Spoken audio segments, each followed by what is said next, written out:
So I was watching this clip which was about an ascetic man who was meditating and he was in the bliss of himself. He had Chandra on his forehead, a Trishulam next to him, Rudraksha Mala from which he was doing his japam, and a Kamandalu next to him. He sat on a rock, a seemingly large rock, and this rock was covered with snow. In addition to that, the terrain where he was a mountainous one filled with snow. And that clip depicted this area as Shivalokam. But Shiva Puranam has a total different view on how Shivalokam actually looks. It says that when a person enters Shivaloka, they encounter a bull meditating. They have to cross that bull and comes five different forms of Shiva. These are five faces of Shiva. This is Panchamukheshwara. First, one has to encounter Satyajata. One crosses that shrine and goes to Vamadeva. One crosses that shrine and then enters the shrine of Aghora. Aghora is somebody or something that we shouldn't be fearing. Ghora means something we should fear about. Aghora is the opposite of that. When one crosses the shrine of Aghora, one enters the shrine of Tatpurusha. One has to cross that to enter the shrine of Ishana. But what happens after that? We attain Shivalokam or Shiva himself. We have to go a further steps. We enter a shrine then. This shrine is one of the most beautiful shrines because it has one of the most endearing forms of Shiva.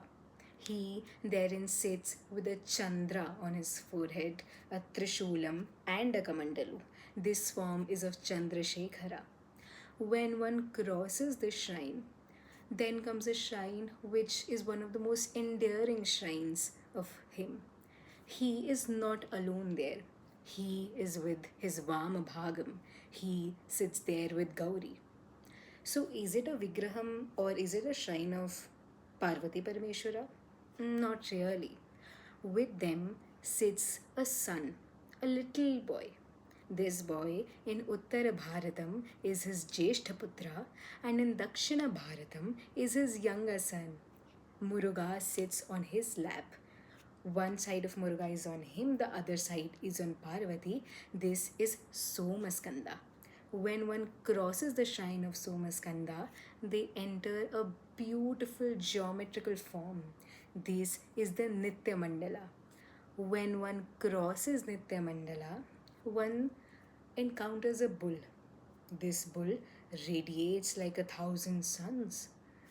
This bull, you can hear him doing the Panchakshara Japam. And he's sitting there looking at this seemingly beautiful form, this form that nobody has ever seen. And he's just looking at this form in a weight that one day he will attain him. The one he's looking at is Parashiva himself, and this bull is Nandikeshwara, one of his biggest bhaktas. And from the view of Nandi, when we see Parameshwara, we don't see a form of him having a Trishulam or a Dandam or a Pasham or anything. We see him as a beam of light. We see a Shivalingam, which is his eternal form, and that is the shrine of Sadashiva, and that is the eternal form of his.